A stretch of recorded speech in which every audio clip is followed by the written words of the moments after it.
اهلا وسهلا ومرحبا بكم في قناه اكرام واميره، وكنتمنى تكونوا بخير وعلى خير بصحه جيده ان شاء الله وانتم كتشاهدوا هذا الفيديو. اليوم اليوم ان شاء الله غادي نشارك معكم واحد الوصفه اللي كتجي رائعه بزاف. غادي نشارك معكم السمك ديال الروبيو. كيجي رائع بزاف، كيجي مقرمش وبنين. وراه ديجا شاركت معكم السرديل يعني مقلي، سمك السرديل مقلي. وكذلك شاركت معكم كفتة ديال السرديل. راه الطريقة كاينة في القناة، غير دخلوا اكيد ان شاء الله غادي تنال الاعجاب ديالكم. وغير تابعوا معايا الفيديو حتى الاخير، وكنتمنى لكم فرجة ممتعة. ودابا غادي نبداو في طريقة التحضير لهاد السمك ديالنا. هنا بعد ما نقيتو مزيان، راه الطريقة ديال التنقية ديال هاد السمك ديال الروبيو فيها واحد الصعوبة شوية، ولكن ان شاء الله مازال غادي نشارك معكم الطريقة كيفاش تغسلوه. وهنا عندي السردين اللي ديجا غسلته مزيان ونقيته كما كتشوفوا معايا. وعندي هنا هاد السمك ديال الروبيو حتى هو غسلته مزيان وخليته شويه ديال رق وغسلته مزيان بالملحه وخليته حتى سخضر مزيان. ودابا غادي ندير ليه شويه ديال هادو هما التوابل اللي غادي نضيف. عندي شويه ديال التحميره، شويه ديال الكزبره، شويه ديال الابزار، شويه ديال الكمون، شويه ديال الملون الغذائي. وعندي هنا شويه ديال الثومه، حوالي 3 فصوص ديال الثومه. وعندي 3 معالق كبار ديال القزبر المدنوس. وعندي معلقه كبيره ديال البصله اللي حكيتها كما كتشوف معايا. ودابا غادي نخلطوا الكل، وغادي نخلطوا هاد التوابل جيدا، ثم غادي نضيفوا ليها شويه ديال الزيت. وانا بعد ما وجدنا الشرموله ديالنا، دابا غادي نبداو نعمروا السرديل هو الاول.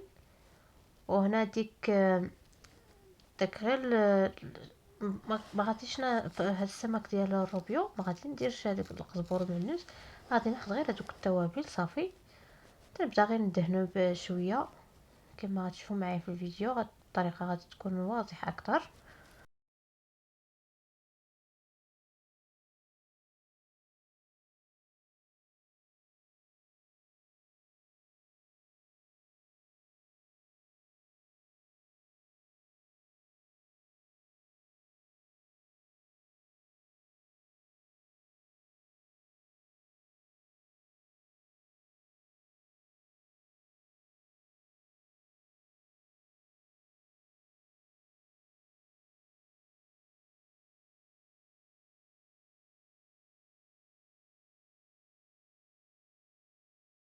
وانا بعد ما ضفنا لهم داك الشرموله كما شفتوا معايا في الفيديو، دابا غادي ناخذ شويه ديال الدقيق وتنبدا نرمل فيه هاد السمك ديالي.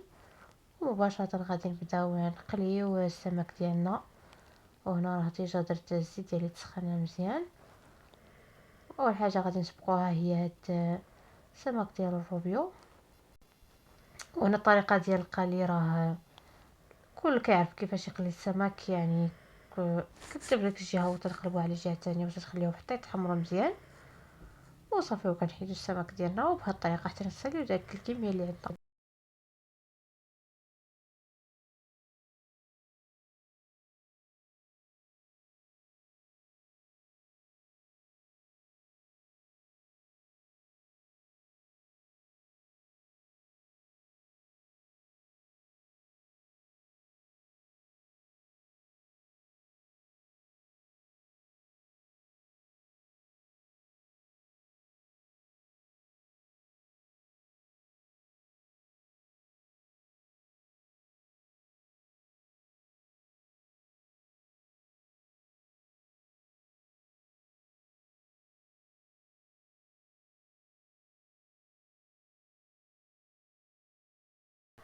وهنا بعد ما سالينا قلينا السمك ديالنا. هذا هو الشكل النهائي ديال الطبق ديال اليوم. كنتمنى انه ينال الاعجاب ديالكم وغير جربوه اكيد. ان شاء الله غادي تضحكم هاد الطريقه وغادي تولي مدمنين عليها. كتجي واحد الطريقه اللي هي سهله في التحضير وسريعه كذلك. وهاد السمك كيجي بنين. هاد السمك ديال الروبيو كيجي بنين بزاف، وكذلك كيجي مقرمش. غير جربوه اكيد ان شاء الله غادي يعجبكم. وكما شفتوا معايا رافقته بشويه ديال الكفته ديال السرديل كذلك. كما كما قلت لكم في الاول، راه الوصفات ديال هاد الكفته ديال السرديل وكذلك السرديل المقلي كاينين في القناه، ويمكن انكم تدخلوا وتشوفوهم اكيد ان شاء الله غادي يعجبوكم.